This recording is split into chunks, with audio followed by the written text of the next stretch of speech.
Well, welcome to Focus Today. I'm your host, Perry Atkinson. Boy, we have all been watching with great curiosity and somewhat, quite frankly, anger of what is going on with the IRS and what has been going on with the IRS.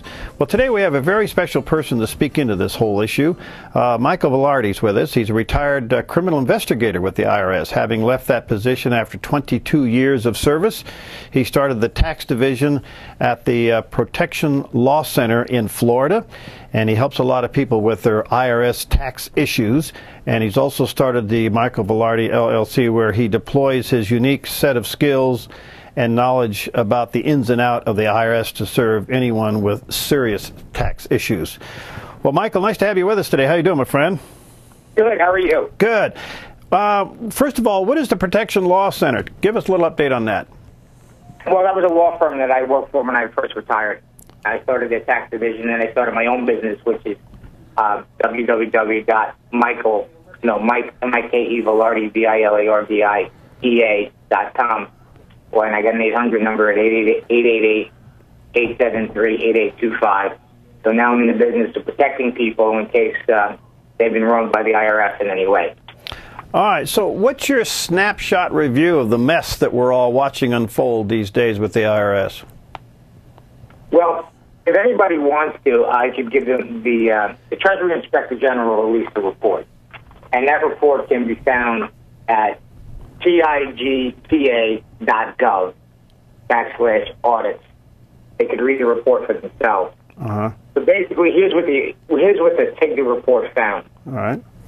That the IRS used inappropriate criteria, and I'm going to read from it, that identified for review Tea Party and other organizations applying for tax-exempt status based upon their names or policy positions instead of indications of potential for political campaign intervention. They found that there was ineffective management within the IRS that allowed three things. Number one, it allowed inappropriate criteria to be developed and stay in place for more than 18 months. Two, resulted in substantial delays in processing certain applications. And three, allowed unnecessary information requests to be issued. Those are the three things that they found.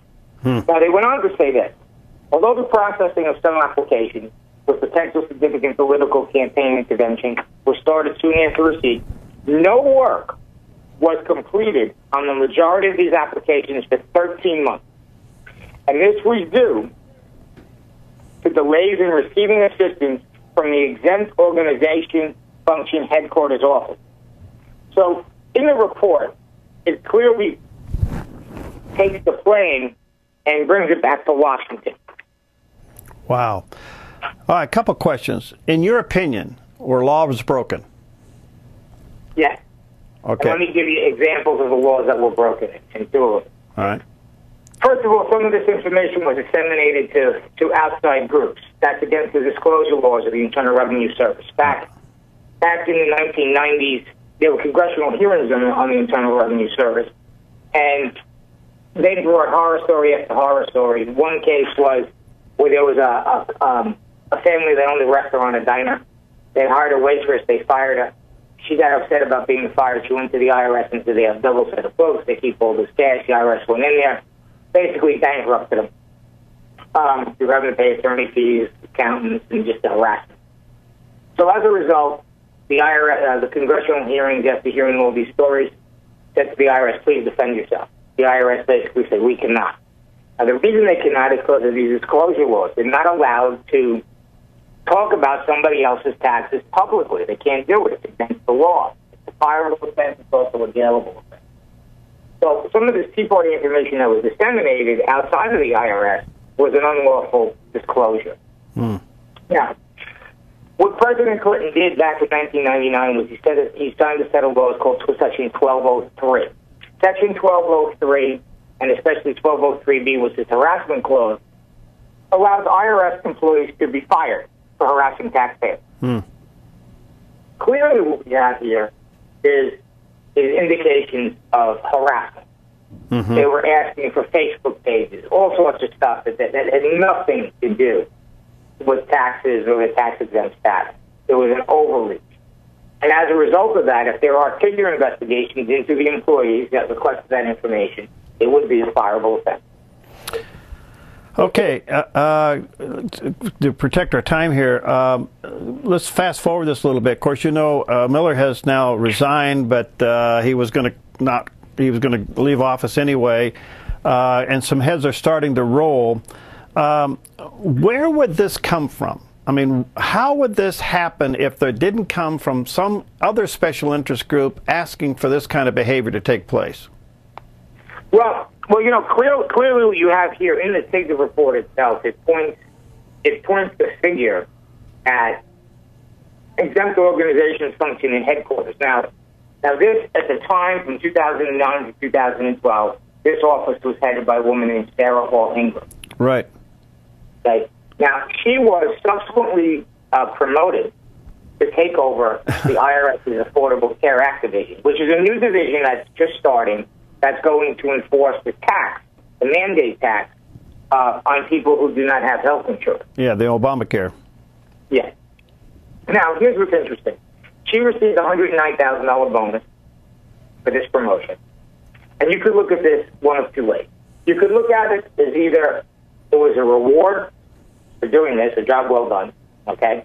Or that she's just a great civil servant, as Stephen Miller has said, and as a result of being such a great public servant, she got promoted justifiably on her own.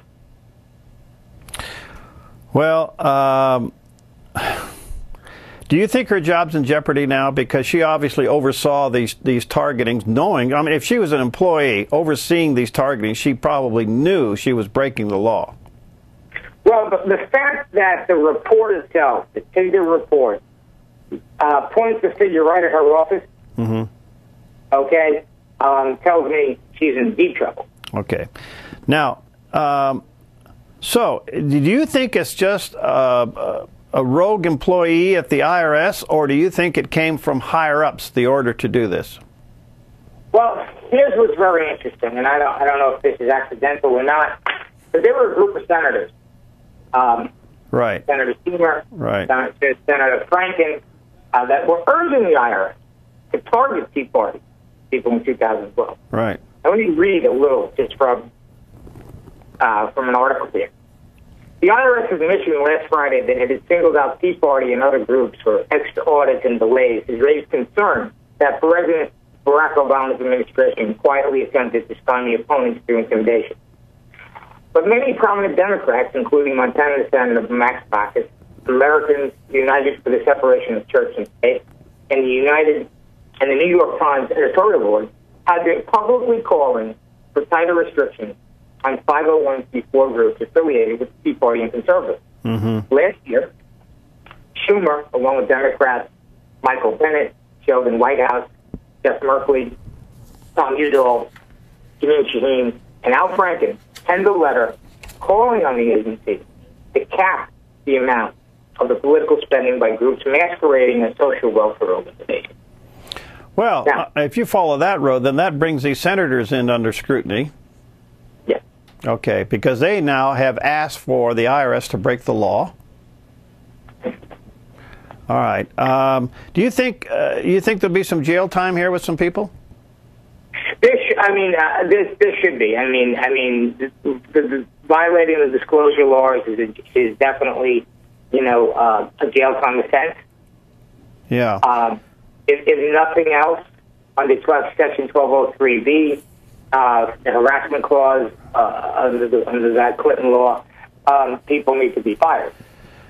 I want to come back to the harassment part. It's one thing that we're watching this thing, Michael, unfold at a national level for them targeting certain groups. But there's a lot of individuals that have been harassed by the IRS, and it appears to me that they're just abusing their powers across the board. And you said that you have to prove harassment. But did you see it take place while you were there for 22 years? Well, yeah. I mean, that's why I'm on the other side. That's why if you have people that are on their situation, please have them call me. I mean, 888-873-8825, because that's what I do best. I mean, I make sure that my clients are not taken advantage of. I mean, because I do know the ins and outs, and I know how to get that kind of investigation started. And no employee wants to lose their job. Right. You know what I'm saying? Where a lawyer comes in or a CPA, they're really not familiar with that. And it's a very small code section. You know what I'm saying? Right. No one really pays attention to. unless they're an employee. Do you think this could sink Obama? It's going to really depend on what Sarah Hall Ingram says. Well, I mean, it's possible that some of these senators contacted her and Obama had nothing to do with it because they were writing letters and they wanted to seek some sort of legislation. It's possible that a senator, some of these senators actually were involved. all right. Well, I would suspect now that this is going to go to a select committee and probably go all the way to the top. So they'll go through the IRS, they'll probably go over to the senators, and the question is, were the senators given a directive or at least an incentive from the White House? Right, and I don't see any of the senators turning on the president. Well, I could be wrong. Interesting But stuff. I don't see that happening. What do you think will happen as a result of this? I mean, do you think the IRS is going to cool its jets, or do you think it's just going to get through this and keep on its hard line ways? No, the IRS is in trouble. I mean, there's serious issues with the IRS. There's another scandal, an IRS scandal that might be coming right on the heels of this. All right. And it could also be found in those figure reports, but it relates to fraud, waste, and abuse. All right. And that hasn't become public yet. So All the right. IRS right now is in trouble. Michael, I'm out of time. What's your number if people want to get a hold of you? 888-873-8825. All right. Thank you, Michael, for your time today. Thank you for having me. Okay. We'll be right back. Hi, I'm Paulina, and I work at theDove TV. Did you know that when you support theDove TV, you have a profound impact, not only in our community, but around the world? It's your continued support that takes the inspiration and hope in the programs we produce and makes them available to the thousands of people who are watching these videos online every week. Help bring encouragement and hope to our valley and beyond by making a secure online donation today at our website, thedove.us.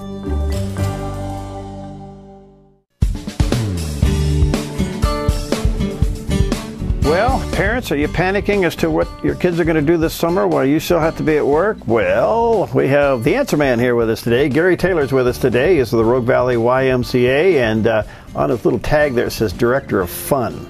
That's your job? Definitely. I get to do all the fun stuff, get to play all the games with kids. I love what I do, and we have a great time at the Y. Well, good for you.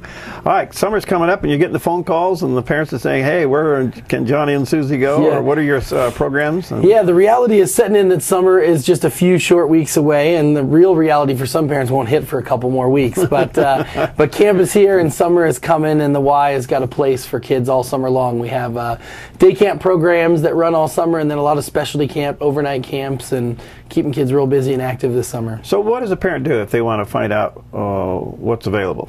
Yeah, if they're looking at what's available at the YMCA, they just need to come in or get on our website at www.rvymca.org and download a camp guide and start looking through that, and they can really see the offerings that we have. But there's a lot of great camps in this valley as well, and there's, you know, they're finding those is by each individual organization. So the ages for camps is what? Yeah, we have camps from 3 years old all the way to seniors in high school, so pretty much 3 to adult is at our programs. All right. Now, a parent that has, say, middle school, high school students, they come to you, what would you advise a parent? What kind of questions should they ask as they look for a camp and which one to go to? Yeah, I think for older kids especially, it's really finding out what they're interested in, because they're at an age where they could stay home. Maybe they don't want to get involved. Yeah. And so they have to want to come. They have to want to enjoy it. And so a good example is if you have a kid who does not like to walk, sending them to backpacking camp might not be the best fit. But getting them involved in like our theater arts camp might be more up their, you know, up their alley and something that they're more interested in. Now, most of these happen right there at the facility, right? Well, actually, quite a few of our camps take place just in the area. So our day camp is based out of Central High School, the old South Medford. But a lot of our overnight camps take place in the different places they go to. We take kids to the beach. We take kids to Crater Lake. We have a resident camp facility, Camp Legawa, up near Lake Creek on your way to Lake of the Woods. So it just depends on where we're going, but we put a focus on being outside in all of our camps. And the camps that are more than a day, how long is one of those camps? We have overnight camps that range from 2 nights and 3 days all the way up to an overnight camp of 7 days and 6 nights. Okay. Are they expensive? They can be expensive when you start to look at just the cost of what maybe a regular week of activities might cost, but it's well worth it, and there are scholarships available. And so at the Y, we want to make sure that nobody's turned away for an inability to pay, and so parents just need to ask for that assistance, and we'll do everything we can to make sure kids get to go. That's wonderful. So how many kids are you processing through a summer? I mean, no wonder you're here sticking straight up. There's stuff all over. There's a lot of kids that come to the Y. In the elementary age, about 350 different kids will come to an elementary age camp. We start to get up into those teens, it's about 50 or 60. And then through the specialty camps, because those ages, we have camps for 3 years old all the way up to high school, there's probably another 100 kids that get involved in the specialty camps that are week-long or a couple days here and there. So it must require an incredible team of volunteers, especially those who do the instructing, right? Yeah, we have a great team of volunteers and paid staff, although they're not paid very much for the hard work that they do.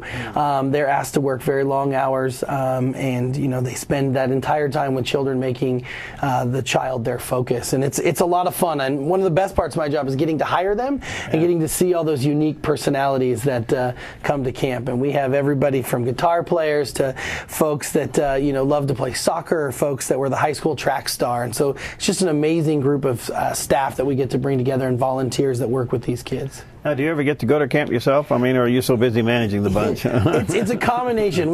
There's a few days where we have camps in 7 different locations at one time, and so I'm getting to visit a lot of those. But I do personally go on a lot of our high adventure camps and take that skill and knowledge with me to those. So.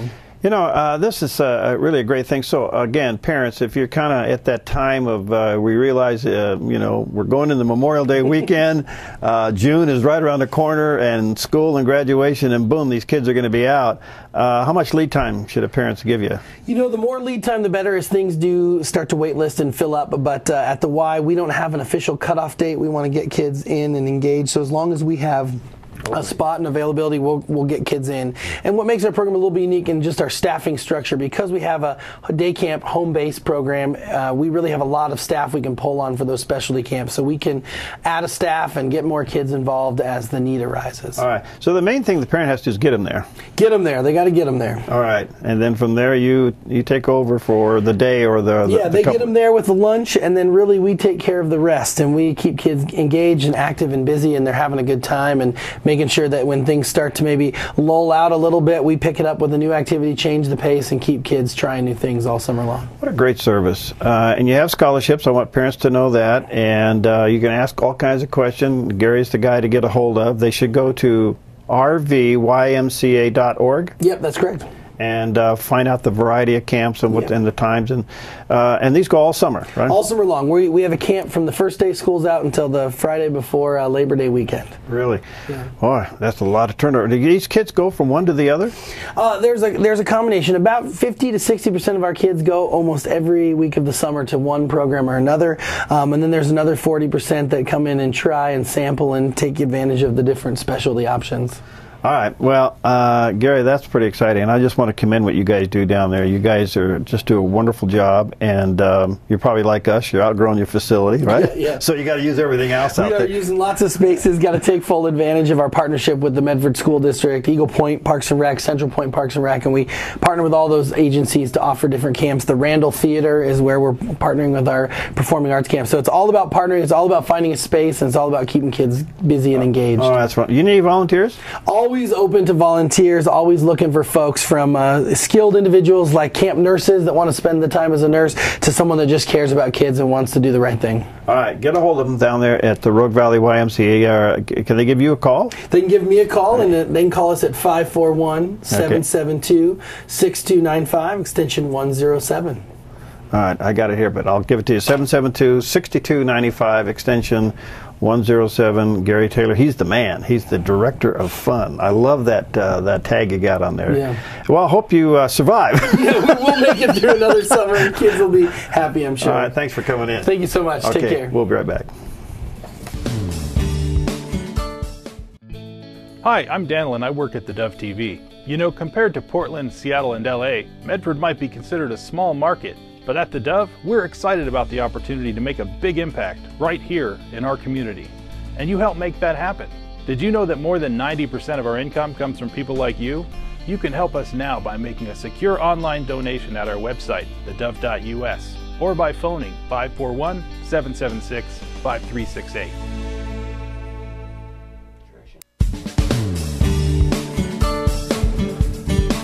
Well, earlier I had the chance to interview Star Parker. She's really an incredible lady, and her own personal story coming out of welfare all the way through a college education and now working in behalf of families inside the Washington Beltway is really quite a story in itself. She's the president of CURE, C-U-R-E, and her website is urbancure.org if you want to check it out. And she's also a syndicated columnist. Perhaps you have read some of her really stunning articles at WorldNet Daily. She writes for them as well. So join me now with my conversation with Star. Well, today on Focus Today, I have finally gotten a hold of somebody that I've been looking forward to talk to for a long time. What an honor for us to have with us today, Star Parker. She is the president of CURE, a nationally syndicated columnist. You can read her articles and get a hold of her media appearances and follow her columns at her website, which is urbancure.org. And Star, thank you for giving us a few moments of your time. I've certainly enjoyed hearing you speak and reading your articles. Welcome to the program. Well, thank you. It is wonderful to be with you. Listen, first of all, tell us what CURE is. Well, the Center for Urban Renewal and Education is a think tank where we promote market-based solutions to fight poverty. Our mission statement believes that the answer to poverty is freedom and personal responsibility, not government dependency in a welfare state. So we promote ideas of traditional values, limited government, free markets, and strong national allegiance and defense. Now, you have your own story. Maybe you could just briefly highlight, but you were kind of caught in the system for a while. Well, I was, and I think that that's one of the reasons that I was directed of the Lord to found CURE, because I personally believe the lie of the left, and I got caught in all types of reckless and irresponsible decisions because the messaging that are in many of our poor communities are that the poor are poor because the wealthy are wealthy, or my problems were somebody else's fault, and that America is so inherently racist that I didn't need to mainstream. And I got totally lost in that. Criminal activity, drug activity, sexual activity. Right now, we as an organization are working to expose all the Gosnells in all of our hard-hit communities. Gosnell being the abortion doctor that just stood trial and was convicted of murdering children once they were born. You know, I know firsthand of these so-called safe, legal, rare clinics because I believed that lie too and went in and out of clinic after clinic. And then finally had a child and still wasn't finished with my reckless living, so ended up on welfare. 7 years in and out, 3.5 years consistently, and dug for myself a little black hole. And that's where the Lord found me. And I made a Christian conversion. I accepted Him as my Savior, and I changed my life. I went to school, got a degree, and went into business. And as a result of the 92 Los Angeles riots destroying the community where my business was located, I then transitioned from there into social policy and began to consult on federal welfare reform. And that's how I've led to be one of the social thinkers here in Washington, D.C. today, because we can say what not to do through welfare reform, but the nature abhors a vacuum. We needed to focus some time and attention on what we should be doing, and that's what we do here at CURE. Well, Star, you communicate that so very, very well. No question about it. The Lord has gifted you in those areas. You know, you've come through the Gosnell trial. What's your feeling and your follow-up now to what's happened there? Well, many things. My organization, along with several other national black pro-life coalitions, actually hosted this week a session with black pastors. We did a press conference at the National Press Club. CURE headed that up and sponsored it, and we had almost 50 pastors from all across this country come in and ask for investigations. We want to expose the Gosnells in all of these poor communities. We want to know, are minority communities being directly targeted? You know, when you think about Planned Parenthood, they they've located themselves overwhelmingly in these poor communities. Black abortion rates now are off the chart. 5 years after King's death, abortion has replaced all ills in our community and is the leading cause of death. While black women of childbearing age are about 3% of population, they're 35% of all of these abortions. So we want to know, are we deliberately being targeted? And then we want to see if there are other cover-ups, because we know now what happened in Pennsylvania is not an anomaly. This was an orchestrated cover-up from the top down, from the governor's office all the way down. So we're joining with congressional leaders. We actually had a legislative briefing with almost 10 of their LAs in the room to listen to our data and to hear our story, because a week prior, the United States Congress, many of our champions in the Congress have asked for hearings. The Committee on Energy and Commerce asked, they wrote to all of the health departments across the country, each state health departments, asking for information, and the Committee of the Judiciary Committee has also asked all of the Attorney Generals to send in this information. So we're assisting them in making sure that these bodies of government beings, these public servants, do what the Congress has asked them. So that's what role CURE is playing at this moment, is to make sure that these attorney generals in every state send in the information, answer the questions that the judiciary is asking them, and we will make sure that every health official in every state answers the questions that the Committee on Energy and Commerce are asking them. Well, Starry, as you know, the Gosnell trial really exposed the ills and the horror of abortion. In fact, even his own defense attorney said it was a cruel and unusual procedure. And yet the so-called mainstream media wasn't sitting there in the courtroom, did not cover. Only a few minor people from the press were there. The mainstream press just wasn't there. And yet this is a classic illustration of how bad of abortion is in this country. Do you think we'll learn anything from the Gosnell trial, and where it may head to us is maybe overturning some of these things? I think that what it's going to lead to is a national discussion again about abortion. The same way slavery didn't go away until that crime against humanity ended in this great country of ours, we are going to make sure that abortion ends, and this horrible crime against humanity ends as well. When you think about what you just mentioned, the media and how they're complicit in this. See, one of the things that Gosnell's attorneys argued that we are grabbing onto was, what are you so surprised about? What do you think we were doing in these clinics? That's what abortion business is. Right. Murder. Its business is putting children to death. So it gets sloppy. And in fact, you look at the media, we say it was a media blackout. Well, when you think about it, news is the extraordinary. It's an occurrence that's outside of the ordinary. And frankly, abortion is every day. 3,000 women get up every day and say today is the day, and they go into these so-called safe, legal, rare clinics, and they kill what God calls his reward. So yes, what it's going to do, and we're going to make sure it does, is intensify the battle. Now, the media might black out. That will be fine, because the Congress is investigating. The Senator Mike Lee out of Utah in the United States Senate already has, I think he's in the 40s of co-sponsors of an attempt to open hearings. We cannot allow this to go on and act like none of us know, so none of us have to do anything about it. We know now. Gosnell has put it on the front page and in every American conscience. The question now is, what are we going to do with this information? Why is the left so silent on this issue? Because they kill children. They really believe in the messaging of Margaret Sanger, who is a eugenicist, who believes that certain people are just unfit. You cannot have too many poor people pulling on the resources of others, and that's what they believe. And they classify the offspring of some communities, in particular ethnic communities, as in that definition of unfit. And so they deliberately target these folks so that there will be fewer of these children. And frankly, they've been extremely successful, unfortunately, in our society here in America, in particular when you look at the black abortion rates, to keep these numbers limited. Blacks have killed out a third of their potential population, and when you calculate in those that would now, after 40 years of Roe v. Wade, been adults with children, the left has had one little moment of success. But there are many, many that are coming forth now in light of Gosnell, saying that that's it, your time is up. It's 40 years we've been wandering in this wilderness, and it's over. Now, you're right there in the heat of the action in Washington, D.C. What's the feeling these days with the big 3 scandals of AP phone taps, and you got Benghazi unwinding again, and the IRS just totally upside down? Is there a feeling in the big capital city that this is serious stuff? Yeah, there is, actually, and the left is stumbling for a change. The city itself is buzzing because it's spring, and school is out in many cases. So, of course, the tourists are here, and the Capitol is always alive with that regard.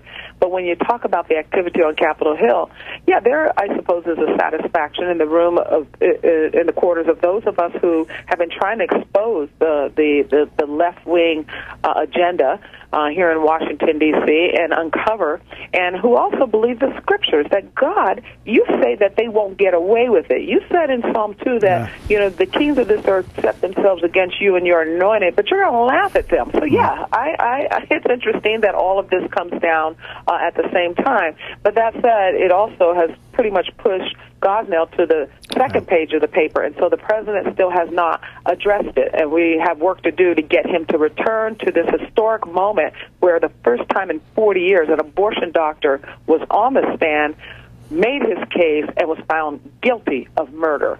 So we do need the president to weigh in on this. If he has time to tweet out to a homosexual who came out of the closet after abusing a woman for 8 years, if he has time to tweet out about the Trayvon Martin case down in Florida, where a young boy got killed by a person who was manning his neighborhood watch, then he has time to look at this historic moment that 40 years after Roe v. Wade, he himself, having signed on to this type of procedure, who really believed that, who stood in the way of born-again acts from being national law, to where if a child is born during an abortion procedure, that child gets to live.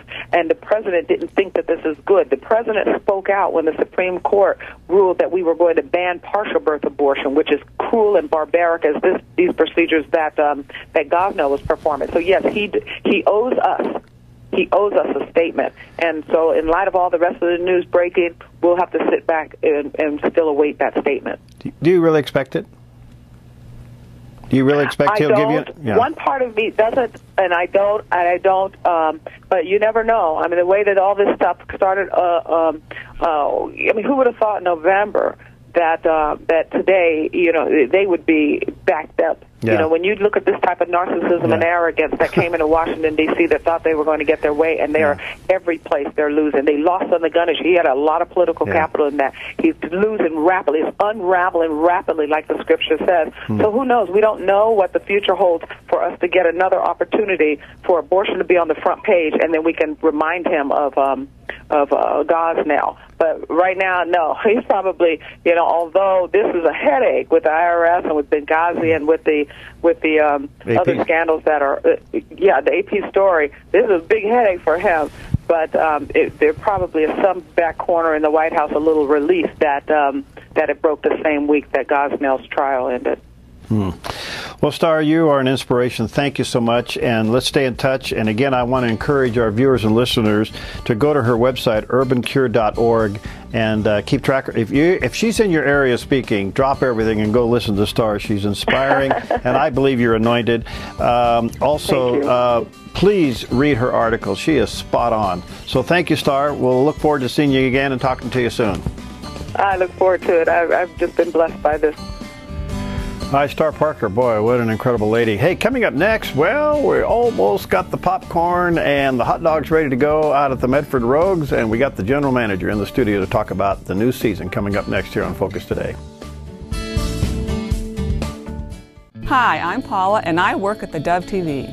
Every day we get letters and emails from people who've been encouraged, blessed, and challenged by the programs on theDove TV.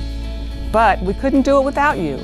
Did you know that more than 90% of our income comes from people like you? You can help us continue to bring inspiration and hope to our community by making a secure online donation at our website, thedove.us, or call us at 541-776-5368.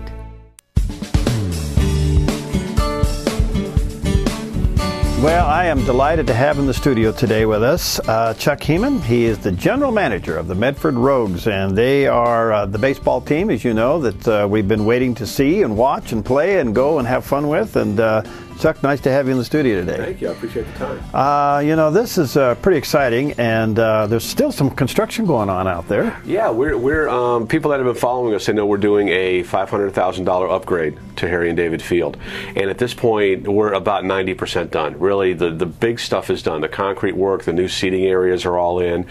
We just installed our new kids playground over the weekend. The berm area is done, and now it's really down to the last minute stuff, some more netting and railing and signage. Tomorrow we start building the 3-level party deck, and that's the last major piece of it. And then we put the perimeter fence around the whole thing, and we start in on May 31st. Wow. You know, it ended up being just really a first-class facility. Oh, that's the neat thing about it is once this thing is done, it's really going to be a palace. And one of my goals is not only do I operate the Rogues, but I operate Harry and David Field itself year-round. So we're trying to get more events in there. And my feeling is that once this thing is done and people see it, it'll really sell itself as a destination. Capacity? What's the seating? It's going to end up being about 2,200. That's wonderful. Yeah, so it's great for regional tournaments and small concerts. We've already got things like that planned. Festivals. We've got a Mexican Independence Day festival scheduled for September. So things like that will start happening once the place is complete and people see it. That's wonderful. All right, tell us about the Rogues. Tell us about the team, and you're getting ready to start. Do we have enough time? Because I can talk about the Rogues all day long. We are a college wood bat team, which means our players come from colleges all over the United States. We've got guys as far away as Georgia Tech, Maryland, Nebraska, places like that, Texas Pan Am, people coming in from all over the United States. But the thing is that they're very serious ball players. Right. So what they do is they play all summer long with wood bats. Excuse me. And what that does is it lets Major League Scouts see how these guys react to not only playing with wood bats against high-level competition, but playing every day. We play what amounts to a minor league schedule. We play 65 games in 71 days, whereas a college team will play 3 or 4 games a week. We play every day. Wow. So Major League Scouts, when they come to watch our guys play, not only do they pay attention to the stats, but really more important than that is they pay attention to how the guys react to playing every day, because you can get beat up. You know, they want to know that a guy's durable before they draft him, right. And then also they pay a lot of attention to how a guy behaves off the field. I get more calls from Major League Scouts about how a guy handles his host family situation, or how he is with his teammates, or how he is on the road at the hotels. Really, that's more the conversation than, you know, can this guy hit a slider or can he steal a base? Really? Oh, yeah. So character matters. Absolutely it does, because when there's at this level, there's a lot of good ball players. So what sets a ball player apart is what's above his neck. We always say what's above his neck is how he behaves, and that really does affect how a kid gets drafted. And that's what these guys are here to do. They're here to increase their draft status.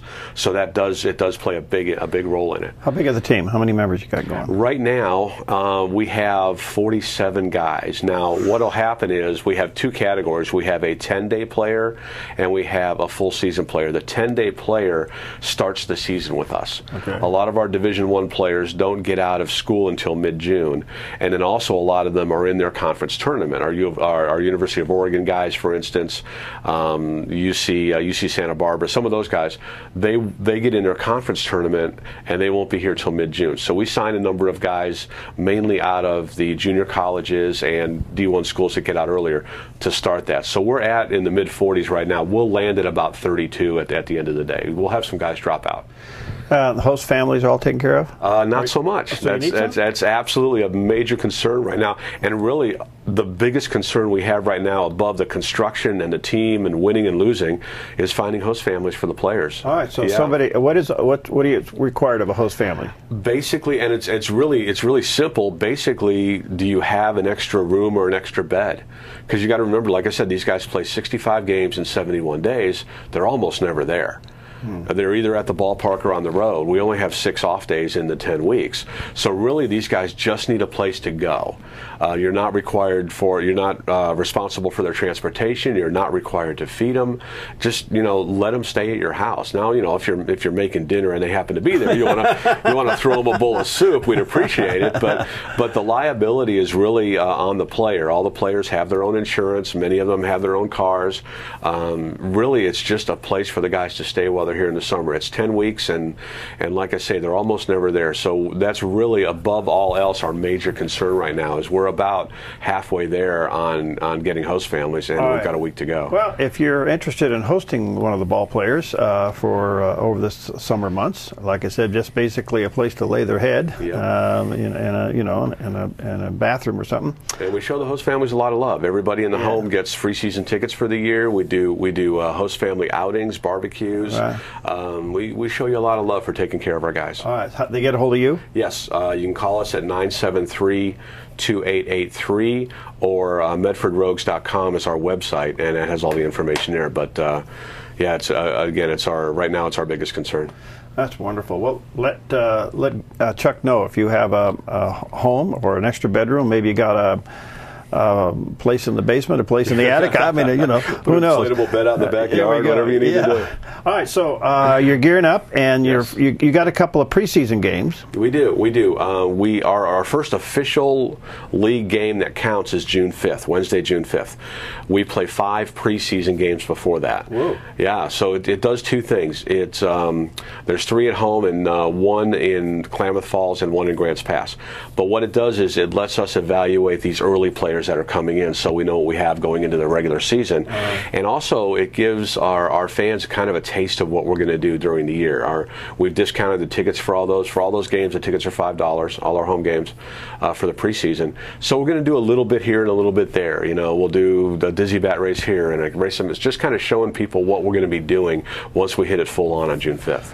All right. Now, this also provides many opportunities for organizations within the community, because part of your mission is to serve the community. Absolutely. In ways of? Well, the best way we can serve the community is to give them money. I mean, really, it's that simple, and we've got a great way to do that. And I kind of referenced to Klamath Falls, where my wife and I were for the last 2 years. We ran the Klamath Falls Gems in this same league, doing the same thing. What we do is we pick certain nights for your group, whether it's a little league or a church group or we work with a smart reading program. A lot of people already, Boys and Girls Club, for instance, and we consign you a group of tickets for that game. You don't have to pre-buy them. So let's say we'll give you 500 tickets for 4th of July. You go sell those tickets. You get your people motivated, give them each 10 tickets and go sell them.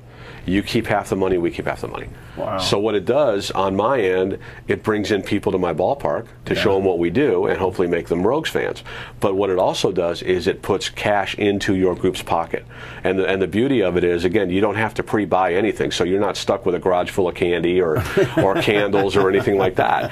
And really one of the great success stories is the Phoenix Talent Little League. They're doing 1,000 tickets, and I believe it's on June 24th, and they've already sold 900 of them. And we're more than a month away from the game. Wow. So they'll end up raising about $5,000 for their group, which goes directly into their field maintenance and upgrades of their facilities. So we, in Klamath Falls in 2 years, we raised a little over $65,000 in cash for different groups by doing this. And it's really the best way that we can serve the community. And it's really important to us to be able to do that. All right, you got a faith night coming up June 25th. We do. And I know we're working with you, and we're working with Impact Sports and some other people, and it's exactly ties into what I was just saying. This is a great way for groups to raise a little money for their choir or their youth group to take a trip during the summer. And what we do is, and I believe we've Impact Sports has contracted Paul Wayne to do a post-game concert, so that's going to be a neat capper for that. Right. But what it does is and it's really important to us and we call it faith night. We don't call it Christian night or Muslim night or Buddhist night. It's faith night. You're coming out and you're coming together with a lot of people who believe a lot of different things, but you're all in a setting where you're going to have fun together and maybe get to know each other a little better. And it's really, we did it in Klamath Falls again. I refer to that, and it was a great night. It was our third highest attended night of the year, and it was just a lot of fun. Okay, and by the way, be listening to the Dove as we get close to June 25th. We have some ticket giveaway here at the Dove for that faith night. What, free tickets? What? Well, you know. Can't give away free. Oh, all right, go ahead. That's okay, fine. all right, okay. We got connections at the top. No, there anyway. you go. Well, this is pretty exciting. Now, this is, been a long time for this to return to Medford. Medford has been waiting for this, and I think you have, from what I sense, all the way around, it's terrific community support. We got a ball club back in town. It's really been fantastic. And what's really neat is, I basically, at this point, am at the ballpark 24/7 with 2 weeks to go. We're there all the time.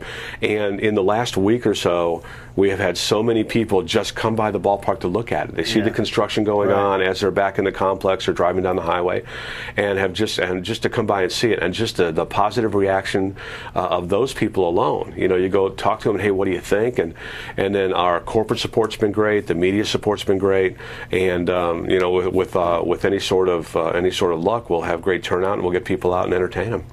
Now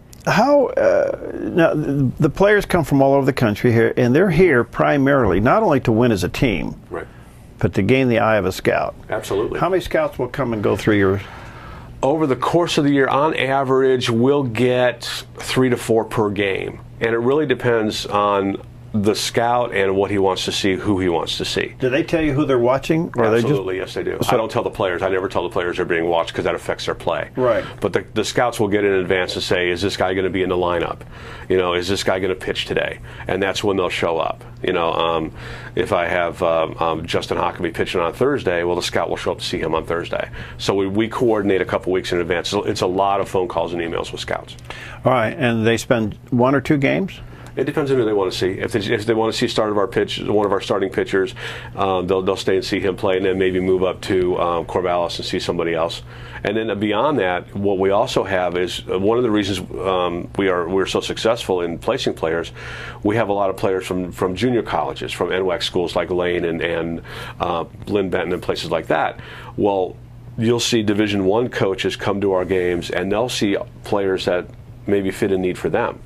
We had a guy last year in Klamath Falls, Parker Miles, our second baseman, didn't have a place to go. He was done with junior college. UC Santa Barbara came in to see their players play, saw Parker Miles, and said, we need that guy on our team. So now he's got a scholarship to UC Santa Barbara. So the whole thing for the player is to advance wherever they are to the next step, whether it's to get drafted or to go to a D1 school. So that's why we get such good players coming here, because they see the opportunity. Wow. Have you been able to follow some all the way to the top? In this league, we've had, right now, if I remember the number, we have 28 players in the major leagues right now who played in this league. Jacoby Ellsbury is probably the head of that list, played for Bend a few years ago. In Klamath Falls, we had a guy last year named Thomas Eshelman. He's a freshman at Cal State Fullerton right now. He'll be probably a second-round draft choice this year. Wow. So we haven't been around long enough to have those guys go all the way through the system, but I think the number's 27 in the major leagues and over 170 in the minor leagues working their way up. So you'll see more and more West Coast League guys showing up in the major leagues. All right, so folks, a couple of things. The season starts officially June 5th, but you have some games before that people can attend? Yep, May 31st, we're playing Klamath Falls. June 2nd, we're playing the Alameda Seals, which is a non-league team. And the 4th of June, the Tuesday before we start, we're going to play the Medford Mustangs, a Legion team, as a fundraiser for them. So that'll be just like a fun game. We'll mix people in and out, and we'll have coaches playing and all that stuff. But it's really a neat game for them. And if you've ever considered maybe hosting one of the players through the summer months, if you have an extra room, give Chuck a call, 973-2883, and let him know. And then mark down June 25th. That's going to be Faith Night out at the ballpark, and you'll be hearing more about that on the Dove Radio and TV. We look forward to making that happen and make that successful. Chuck, thanks. Hey, no, thank you. What a delight to meet you. No, I really appreciate it. I can't wait to come out and see the finished product. You got to come out. It'll blow you away. It's really going to be something. All right, looking forward to it. All right, check them out. The Medford Rogues are going to get ready to go here starting this coming weekend, and then June 5th, the season starts. Thanks. There you go. Okay. Thanks again.